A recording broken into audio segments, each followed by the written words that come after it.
सुधाकर भाई ने जब से चश्मा बदला है अपने राजनीतिक फायदे के लिए, तब से उनको चीजें स्पष्ट नहीं दिख रही हैं। कुछ तो चीजें दिख रही हैं लेकिन स्पष्ट नहीं दिख रही हैं। बार बार वो मंच से सरेआम माफी मांगते हैं कि नीतीश जी की जिंदगी में जो कुछ गलतियां हुई, उनमें से सबसे बड़ी एक गलती थी लालू प्रसाद यादव और उनके साथ, उनके परिवार के साथ जाना।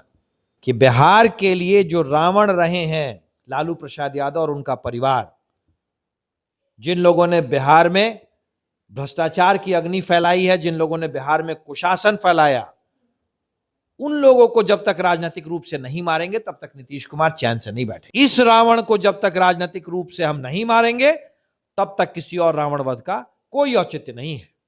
नमस्कार, आप देख रहे हैं आगाज फर्स्ट न्यूज और मैं हूं आपके साथ करुणा तिवारी। बिहार की सियासत में हमेशा भूचाल आते रहता है। इस बार जब से दशहरा में सीएम नीतीश कुमार की तरफ से रावण दहन के वक्त तीर और कमान फेंका गया, इसे लेकर भी कई तरह के सियासी बयानबाजी सुनने को मिल रही है। अब इस बीच भी राजद के एक सांसद है सुधाकर सिंह, उन्होंने भी कुछ बयानबाजी की है। इस विषय पर बातचीत करेंगे। हमारे साथ मौजूद है बीजेपी नेता कुंदन कृष्ण। बहुत बहुत स्वागत। बहुत बहुत धन्यवाद करुणा जी। सर, सबसे पहला सवाल है कि जिस तरीके से नीतीश कुमार ने जो तीर और कमान फेंक दिया, उनके ऊपर टिप्पणी तो पहले से हो रही है, लेकिन जो सांसद है राजद के, वो उनका कहना है कि वो असली रावण को मारना चाह रहे थे जो उनके आसपास खड़े थे, यानी हमारे दोनों डिप्टी सीएम के ऊपर उन्होंने जो बातचीत की। क्या कहिएगा? सुधाकर भाई ने जब से चश्मा बदला है अपने राजनीतिक फायदे के लिए, तब से उनको चीजें स्पष्ट नहीं दिख रही हैं। कुछ तो चीजें दिख रही हैं लेकिन स्पष्ट नहीं दिख रही हैं।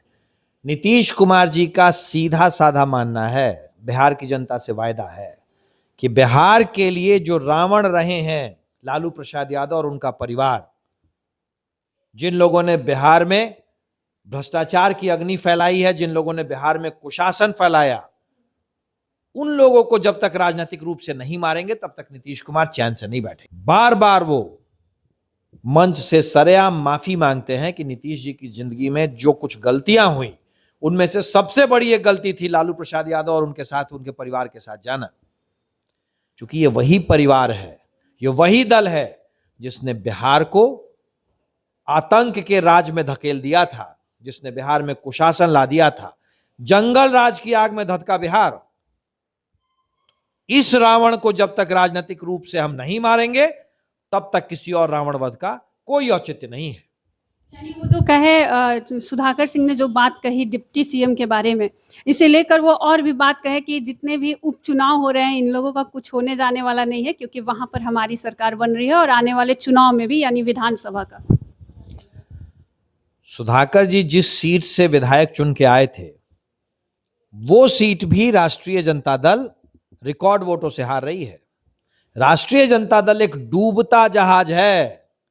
अब बिहार फिर से उस कुशासन, उस जंगल राज के तरफ नहीं जाने वाला है। बिहार विकास की रोशनी देख रहा है। राष्ट्रीय जनता दल चारों सीटें रिकॉर्ड वोटों से हारने वाली है और राष्ट्रीय जनता दल का राजनीतिक अस्तित्व खत्म होने की कगार पे है। सुधाकर भाई भी इस बात को जानते हैं और चश्मा बदल चुके हैं, मजबूरी है। वो खुद इस बात को जानते हैं।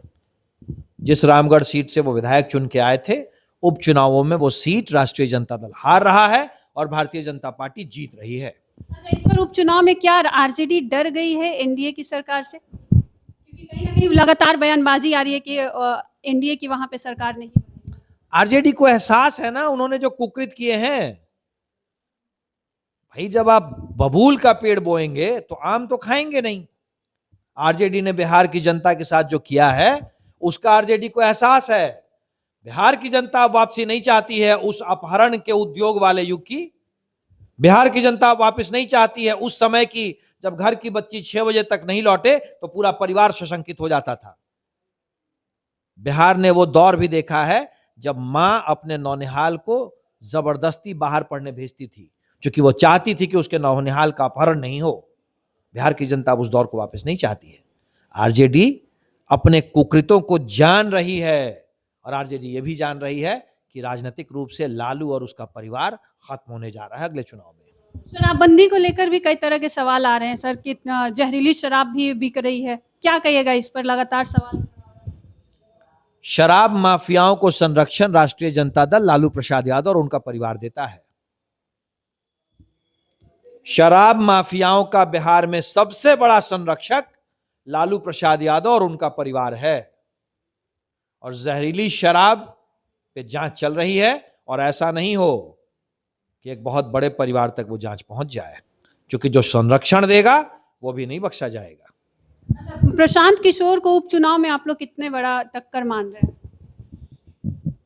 जो व्यक्ति बिहार में सरकार बनाने की बात करते थे, सरकार बदलने की बात करते थे, 4 उपचुनावों में वो कितने बार अपने उम्मीदवार बदल चुके हैं, आप खुद उनसे पूछ लें।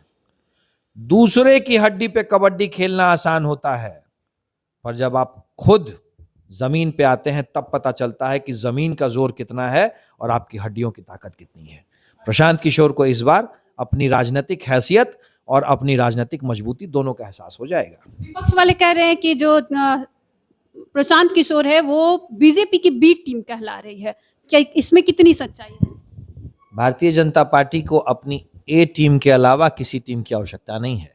हमारी ए टीम भी बिहार की जनता है, हमारी बी टीम भी बिहार की जनता है, और हमारी सी टीम भी बिहार की जनता है।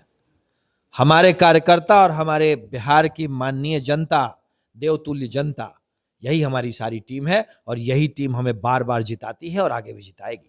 देखिए 2025 का विधानसभा चुनाव होने वाला है, इसे भी लेकर कई तरह की तमाम तरह की तैयारियां शुरू हो चुकी है। आपका क्या कुछ करना है, अभी हमारे साथ साझा करें और देखते रहे आगाज फर्स्ट न्यूज।